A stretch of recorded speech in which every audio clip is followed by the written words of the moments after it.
गणेश जी, जब भी हम कोई काम शुरू करते हैं सबसे पहले उन्हीं का आवाहन करते हैं। भारतीय सनातन धर्म संस्कृत में एक ऐसा नाम जिसके बिना कोई शुभ कार्य प्रारंभ करना असंभव है। वे सदैव खुश दिखाई देते हैं, प्यार से, नटखट, दयालु और बहुत ही सरल स्वभाव वाले माने जाते हैं। पर मैं आपको कुछ फोटोज दिखाता हूँ, देखिए।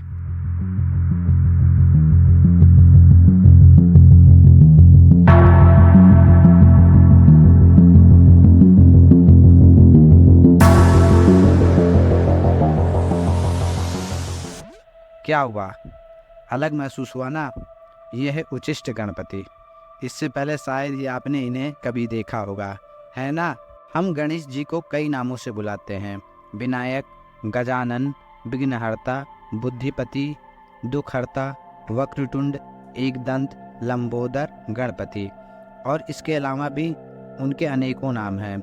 ये सब उनके एक नटखट स्वरूप के नाम हैं जिन्हें सात्विक मार्ग से पूजा जाता है।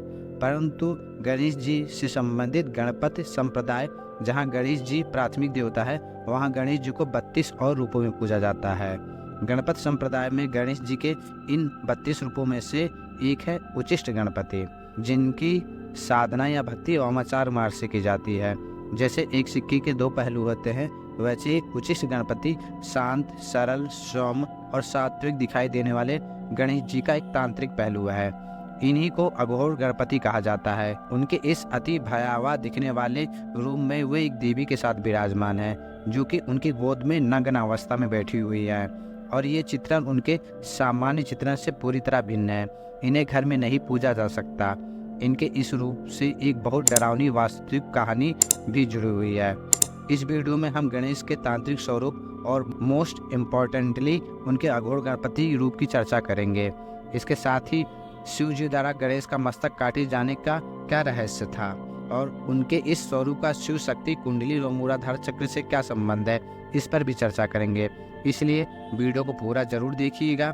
आज आप गणेश जी के एक बहुत डिफरेंट एस्पेक्ट को समझने वाले हैं। दोस्तों, गणेश जी विघ्नहर्ता है, ये बात ही उनकी शक्ति का परिचय देने के लिए काफ़ी है। पर वो और कितने अधिक शक्तिशाली हैं, ये जानने के लिए हमें शिव पुराण की उस कथा को समझना चाहिए जिसे हम बचपन से सुनते आ रहे हैं, पर उसमें जो रहस्य छुपा हुआ है उसको नहीं समझ पाते हैं। ये उच्छिष्ट गणपति गणेश के सोम रूप की ही प्रतीति है, जो इस कथा में या गणेश जी से संबंधित और कथाओं में देखी जा सकती है। इसलिए गणेश के तांत्रिक पहलू को समझने से पहले हम इस कथा में छुपे रहस्य को समझेंगे। दोस्तों, हम सब जानते हैं महादेव अक्सर कर अपनी समाधि में रहते हैं और दूर दराज कहीं ध्यान के लिए भी चले जाते हैं।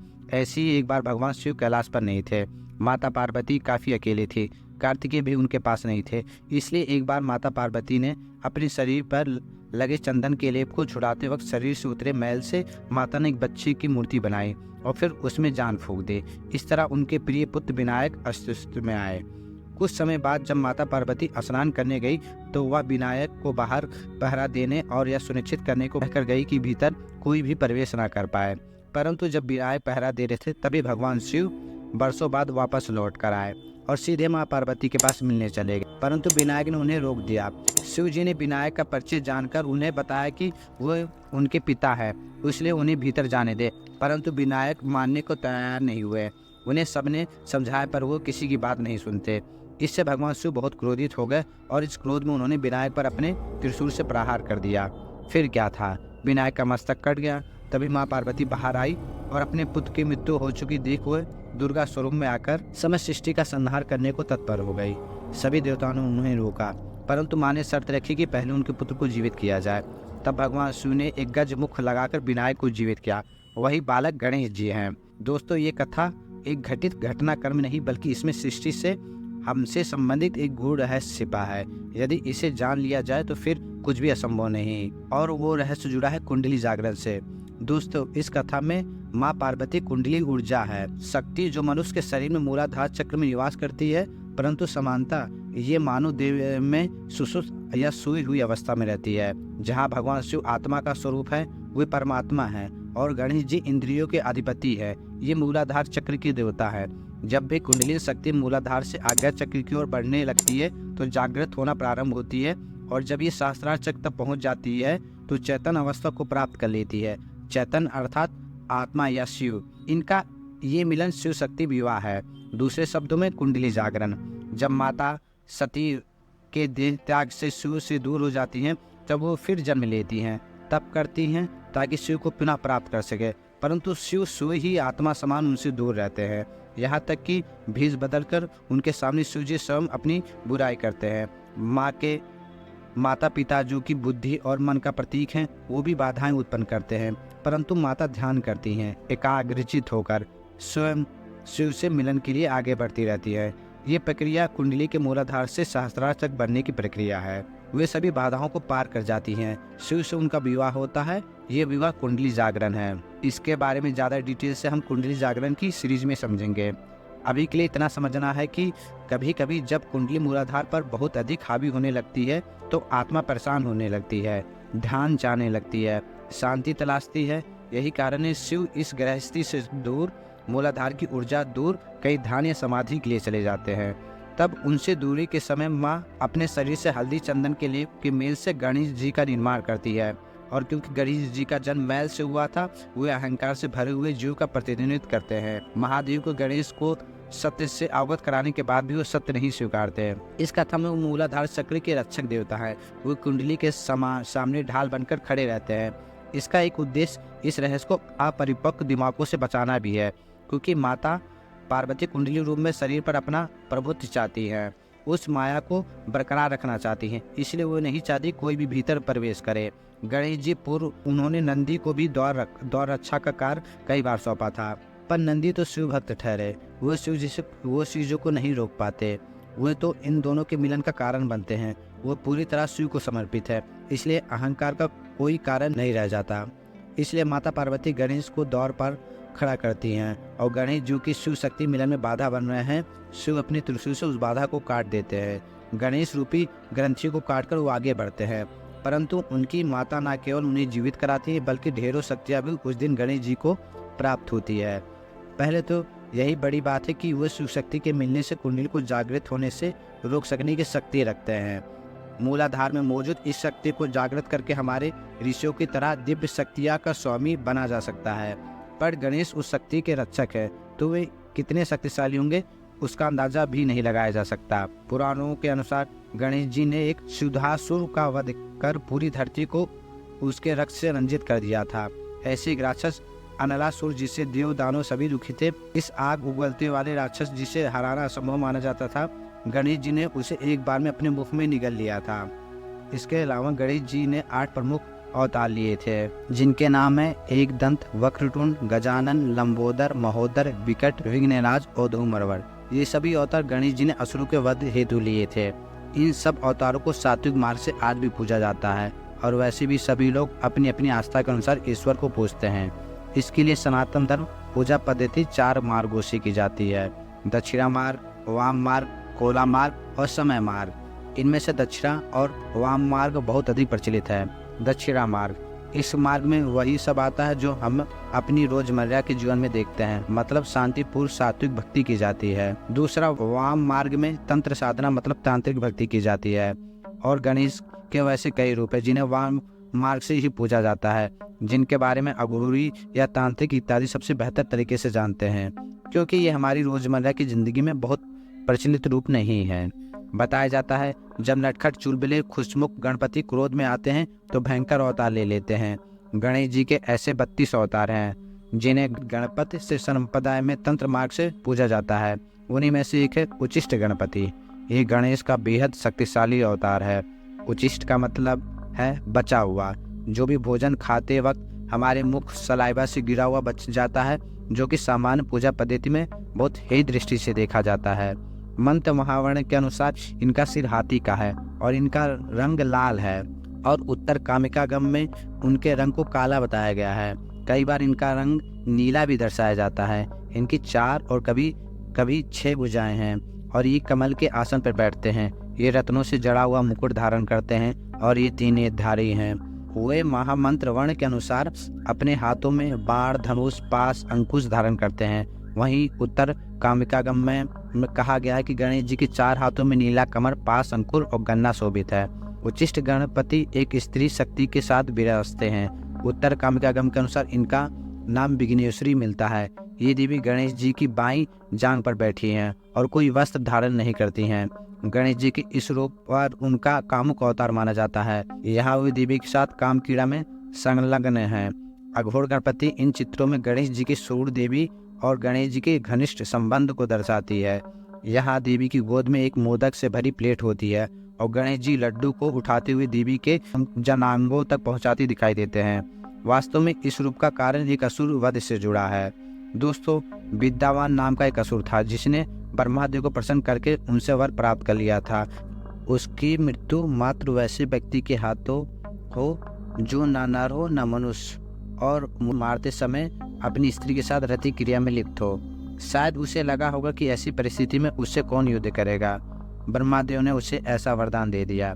इसके बाद उसने वरदान का दुरुपयोग प्रारंभ कर दिया। स्वर्ग पर आधिपत्य का प्रयास और मृत्युलोक में हाहाकार मचा दी।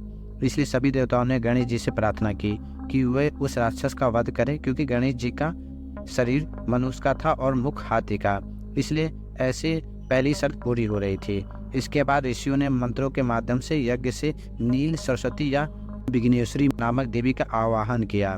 फिर इन देवी ने गणेश जी के उचिष्ट गणपति रूप के साथ मिलकर उस असुर का वध कर दिया। दोस्तों, गणेश जी के इस रूप की साधना सतयुग में महर्षि भृगु और महर्षि गर्ग ने की थी। त्रेता युग में सुग्रीव और विभीषण ने की थी और बताया जाता है द्वापर युग में ऋषि पराशर ने भी इनकी साधना की थी और यहाँ तक जगत आदि शंकराचार्य द्वारा भी उचिष्ट गणपति साधना की गई थी। भारत में वर्तमान में भी कई जगह गणेश जी के उचिष्ट स्वरूप की साधना की जाती है। उड़ीसा के पुरी जगन्नाथ मंदिर में उचिष्ट गणपति की प्रतिमा विराजमान है, जिन्हें भंड गणपति या कामदा गणपति कहा जाता है। तिरुनेलवेली में गणेश जी की इस स्वरूप की पूजा की जाती है। तमिलनाडु में भी कई जगह कई मंदिरों में इनकी आराधना की जाती है। मध्य प्रदेश ओमकारेश्वर मंदिर में भी इनकी प्रतिमा स्थापित है। दोस्तों, बताया जाता है इस स्वरूप की साधना करने पर गणेश शीघ्र फल देते हैं। इनकी साधना से चिंतामणि सिद्धि की प्राप्ति होती है। मतलब साधक जिस वस्तु का चिंतन करता है या इच्छा करता है वह उसको प्राप्त कर लेता है, क्योंकि कोई भी रति क्रिया में लिप्त शक्ति अधिक समय तक बंधन बर्दाश्त नहीं कर सकती। इसलिए ये जल्दी मनोकामना पूर्ण करते हैं। इनकी पूजा झूठे मुँह से की जाती है, परंतु इनके बारे में पहले ये जान लेना आवश्यक है कि इनकी साधना घर में नहीं की जा सकती, क्योंकि बहुत ज्यादा उग्र हैं। शमशान घाट में पूजे जाने वाले गणेश जी की घर में पूजा करना अनिष्ट को निमंत्रण देना है। घर में इनकी पूजा आपके जीवन में सब कुछ तहस नहस कर सकती है। इनके इस रूप से एक ऐसी भयावह कहानी जुड़ी है जो किसी को भी डरा सकती है। इस रूप में बनी गणेश जी की एक ऐसी मूर्ति थी जिसे ना जाने कितने परिवारों को बर्बाद कर दिया था। कहानी 1765 में शुरू हुई। भारत में पेशवाओं द्वारा शासन व साम्राज्य प्रचलित था। उस समय गद्दी पर पेशवा सवाई माधवराव बैठे थे। माधवराव बहुत बीमार चल रहे थे। इसी दौरान उनके चाचा रघुनाथ राव चाहते थे वे मर जाए ताकि रघुनाथ राव को उनकी जगह गद्दी संभाल सके। इसलिए उन्होंने मैसूर के एक तांत्रिक से संपर्क कर अघोरी तांडव स्वरूप की मूर्ति बनवाई। ये उचिष्ट गणपति ही थे। उस तांत्रिक ने रघुनाथ राव को चेतावनी दी कि जो भी इस मूर्ति के संपर्क में आएगा उसकी मौत बहुत दर्दनाक होगी।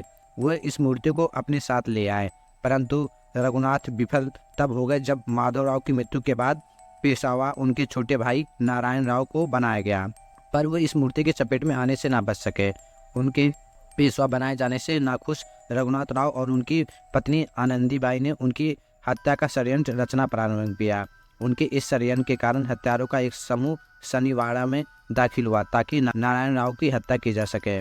जब वे लोग नारायण राव के पास पहुंचे तो खुद को बचाने के प्रयास में नारायण राव रघुनाथ राव से मदद प्राप्त करने के लिए उनके कमरे में पहुंचे। उस वक्त रघुनाथ राव उचिष्ट गणपति की पूजा कर रहे थे। नारायण राव के कमरे में घूमते ही हत्यारे भी उनके पीछे पीछे आए और नारायण राव के टुकड़े टुकड़े कर दिए। ये इस मूर्ति की पहली बलि थी।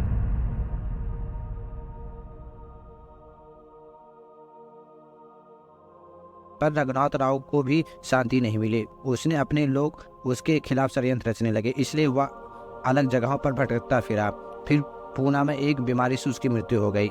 महल के कर्मचारियों ने उस मृत्यु को पूना के कस्बे में जमीन में गाड़ दिया ताकि कोई और इस मूर्ति को शिकार न बन सके।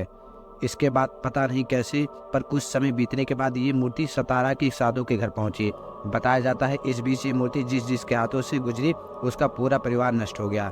पर जब ये मूर्ति उस साधु को नुकसान पहुंचाने लगी तो उसने उस पानी में फेंक दिया। फिर ऐसे ही अलग अलग लोगों के हाथों से गुजरकर ये मूर्ति मोब के पास पहुंची, जिन्हें एंटीक चीज़ें कलेक्ट करने का शौक था। पर इस मूर्ति के उनके जीवन में प्रवेश करती उनका बेटा दिमागी तौर पर बीमार पड़ गया। धीरे धीरे वो बैंकक्रप्ट हो गए। इससे तंग आकर उन्होंने इस मूर्ति को अपने दोस्त आयंगर को दिया और इसको नष्ट करने को कहा। पर उनके दोस्त को लगा कि इस मूर्ति के पवित्र मंत्रों से नष्ट करना चाहिए, इसलिए मूर्ति को लेकर कांची के शंकराचार्य से मिलने पहुंचे। पर शंकराचार्य उस मूर्ति को देखते ही समझ गए कि ये मूर्ति अनिष्टकारी है और उन्होंने तुरंत मूर्ति को अपनी नज़रों से दूर करने को आदेश दिया। आयंगर ने ये मूर्ति घर वापस लेकर आ गए, पर अब इस मूर्ति का शिकार वो खुद भी बन गए। उनकी पत्नी की मृत्यु हो गई और बेटे का मानसिक संतुलन बिगड़ गया। बताया जाता है आयंगर ने लास्ट में इस मूर्ति को स्ट्रीट मद्रास के शंकर मठ में दे दिया। उसके बाद ये मूर्ति कहाँ गई कोई नहीं जानता। इसलिए सलाह दी जाती है गणेश जी की इस रूप की साधना घर में कभी नहीं करनी चाहिए, वरना वो शमशान की ऊर्जा व्यक्ति के घर तक लेकर आते हैं। दोस्तों, मेरा इस वीडियो का उद्देश्य किसी को डराना नहीं बल्कि गणेश जी के इस रूप से सभी को परिचित कराना है। आई होप आपको वीडियो पसंद आई होगी। आज की वीडियो में इतना ही। आपको ये वीडियो कैसा लगा कमेंट सेक्शन में ज़रूर बताएं। चैनल को सब्सक्राइब करिए और वीडियो को लाइक एंड शेयर जरूर करिएगा। मिलते हैं किसी नई वीडियोज़ के साथ। धन्यवाद। जय श्री गणेश। हर हर महादेव।